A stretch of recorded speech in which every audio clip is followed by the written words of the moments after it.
रहीम अस्सलाम वालेकुम। Welcome to animal success YouTube channel. Viewers, मैं हूँ राना जैनुल आबिदीन और लोकेशन है जी डिस्ट्रिक्ट विहाड़ी।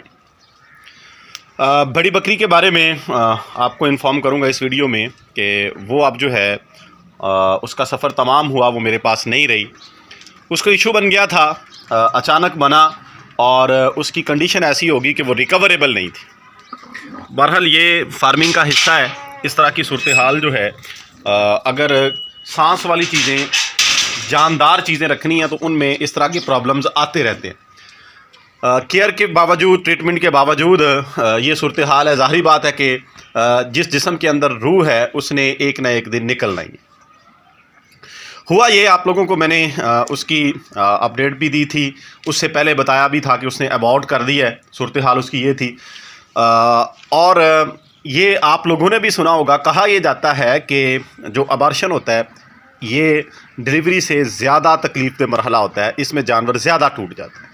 और कुछ वो बकरी जो है एजेड भी थी। एजेड से मुराद कि उसने डिलीवर किया हुआ था 6 से 7 मरतबा, ये 7th टाइमर थी और उसने अबॉर्ट किया। और जिस्म उसका जो है वो थोड़ा कच्चा हो चुका था। ज़ाहिर बात है कि जब ये सूरत हाल होती है, अंदर से जानवर जो है वो थोड़ा सा वीक हो जाता है, कमज़ोर हो जाता है। तो यहाँ पे ये 2 दिन पहले की बात है, इस जगह पे वो बैठी थी रात को। ये जो सूरत हाल है, यहाँ पे मैंने सुबह को जैसे जानवरों को चारा डाला, आके जानवरों को खोला उस साइड वालों को, इधर मैं आया तो मैंने देखा कि वो इधर बैठी हुई है, चारा खाने उठी नहीं, बैठी हुई ठीक थी सामने। मैंने कहा पता नहीं क्या मसला है, क्यों नहीं उठी। बहरहाल मैं चारा शारा डाल के उसके पास गया, उसे उठाने की कोशिश की कान से पकड़ के, तो वो नहीं उठी। फिर मैंने उसे सहारा देने की कोशिश की, वो नहीं उठी। मैंने उसको चेक किया तो वो सारी रात जो है यहाँ पे टेक लगा के एक साइड पे बैठी रही। उससे ये हुआ कि उसकी एक साइड बिल्कुल जो है ब्लॉक हो गई थी, जैसे ब्लड सर्कुलेशन जो है उसकी रुक गई थी, यानी अकड़ चुकी थी। एक साइड जो है राइट साइड उस बकरी की जो है वो अकड़ चुकी थी। मैंने उसे यहाँ से उठा के बाहर धूप में रखा, कोशिश की उसको ट्रीट करने की। बहरहाल वो रिकवरेबल कंडीशन में नहीं थी, तो मैंने जो है उसे सेल आउट कर दिया, उठवा दिया। तो उसका आपके सामने उसकी हिस्ट्री रखना चाहूँगा कि उसने मेरे पास तकरीबन 3 साल 8 माह गुजारे। 3 साल 8 माह उस बकरी ने मेरे पास गुजारे। और मौजूदा बकरियों में जितनी बकरियां मेरे पास हैं, इनमें सबसे पुरानी मेरे पास वही थी। क्योंकि अब तकरीबन मोस्टली जानवर, सिवाय 1-2 जानवरों के, वो हैं कि जो मेरे घर में पैदा हुए और पैदा हो के वो बड़े हुए, सारे के सारे। और वो मैंने बाहर से परचेज़ की थी। जब मैंने परचेज़ की थी, फर्स्ट टाइमर थी और 4 माह की गब्बन थी और मुंह से 8 दांत थी, पूरे दांत थी। 4 माह की गब्बन थी और 14 मार्च 2021 को वो बकरी मेरे पास है। 14 मार्च 2021। और 1 महीने के बाद अप्रैल में उसने डिलीवर कर दिया। उसका वो पहली डिलीवरी थी उसकी, फ़र्स्ट टाइम उसने बच्चे पैदा किए थे। और तब से लेकर, यानी 2021 से लेकर ये 2024 का नवंबर है, इसमें अबॉर्ट किया ये 7वीं दफ़ा था।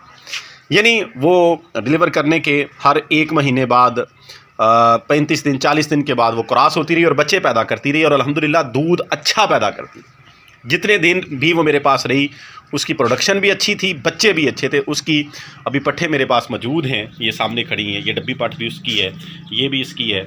ये तैयार है पट्ठ अल्हम्दुलिल्लाह, ये सामने खड़ी, ये भी उसी की है। तो ये पट्ठें जो हैं, मैंने उसकी कोशिश मेरी ये थी कि 1-2 सुए और दे दे, उसकी पट्ठें जो हैं वो तैयार कर ली जाएँ। बहरहाल एक इंसान की प्लानिंग होती है, एक अल्लाह ताला की ज़ात की प्लानिंग होती है। तो इंसान जो है अपनी प्लानिंग के मुताबिक मेहनत भी करता है, कोशिश भी करता है, लेकिन फ़ाइनल डिसीज़न ऊपर वाली ज़ात का होता है, अल्लाह ताला का होता है। तो बहरहाल उसने जो है जितनी देर वो रही उसकी मैंने टेक केयर की, उसको संभाला, उसका आउटपुट उसने मुझे दिया। लेकिन ज़ाहिर बात है कि एक धचका होता है, एक सेहतमंद जानवर 8 से 10 दिन में वो इस कंडीशन में पहुंच जाए कि ज़ाया हो जाए। तो वो चूँकि मेरी पसंदीदा भी थी और उसको ये कह लें कि मैंने शौक़ से रखा हुआ था। मुझे ये कहा भी जाता था कि आप इसको सेल आउट कर लें। उसकी ज़ाहिर बात है कि वो अमाउंट भी अच्छी खासी की थी। लास्ट टाइम जब वो तैयार थी तो 2.25 लाख उसकी कीमत मतलब मुझे मिलती थी, तो मैंने उसको सेल आउट नहीं किया। हालांकि मेरे दोस्त अहबाब मुझे कह रहे थे कि आप जो है इसको सेल आउट कर दें, तो मैंने कहा नहीं, ये मैंने सेल आउट नहीं करनी है। हालांकि वो शौकिया तौर पे, यानी हम कुछ जानवर सेल आउट कर रहे थे उनके साथ, उन्होंने कहा जी हमने इसका भी करना है, इसका। मैंने कहा पूछ लें, करे कहाँ तक, यानी मेरे माइंड में ये था कि 1.50 तक, यानी 1.5 तक ये सेल हो। जब इससे ज़्यादा लग गए तो उन्होंने कहा अब, मैंने कहा नहीं, ये देनी नहीं है। खैर ये एक अलग चीज़ है। बहरहाल मेरी कोशिश ये थी कि उसकी नस्ल, सिर्फ उसी की नस्ल जो है उसको आगे बढ़ा लिया जाए। तो अल्हम्दुलिल्लाह उसके अब प्रोडक्शन उसकी, यानी वो उसने अपनी नेक्स्ट जनरेशन जो है मुझे तैयार करके दे दी है अल्हम्दुलिल्लाह। ये भी साल से ऊपर की पट्ठे हैं और वो जो है मुँह से 4 दांत है, जो कि तैयार है।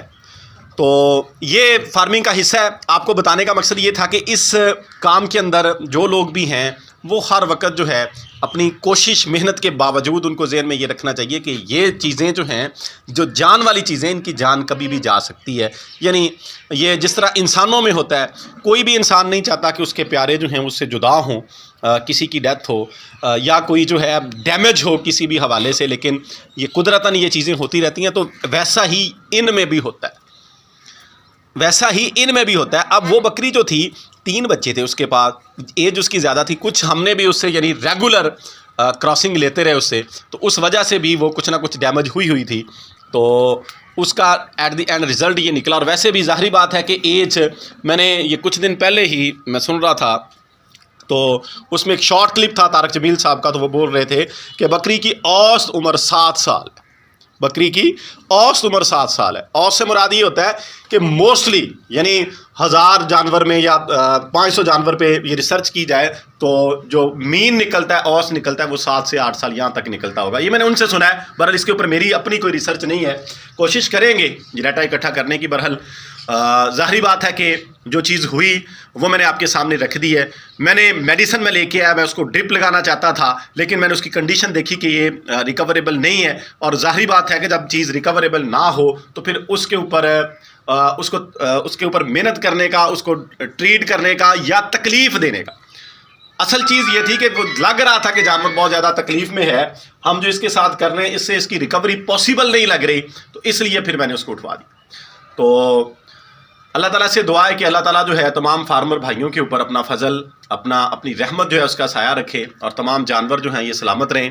तो अब दुआ कीजिएगा ये बाकी जो जानवर हैं, अल्लाह ताला जो है, ज़ाहिर बात है कि एक दफ़ा इंसान को धचका लगता है, लेकिन जब इंसान किसी चीज़ को दिल से तस्लीम कर ले और ये कोशिश शुरू कर दे कि ये उम्मीद रख ले कि अल्लाह ताला की ज़ात जो है मुझे इसका बेहतर नेमल बदल, इससे बेहतर प्रोडक्शन जो है वो अता करेगी, तो फिर वो इंशाल्लाह मिल जाती है। वीडियो एंड करते हैं, दुआ में याद रखिएगा। फ़ी अमानिल्लाह, अल्लाह हाफ़िज़।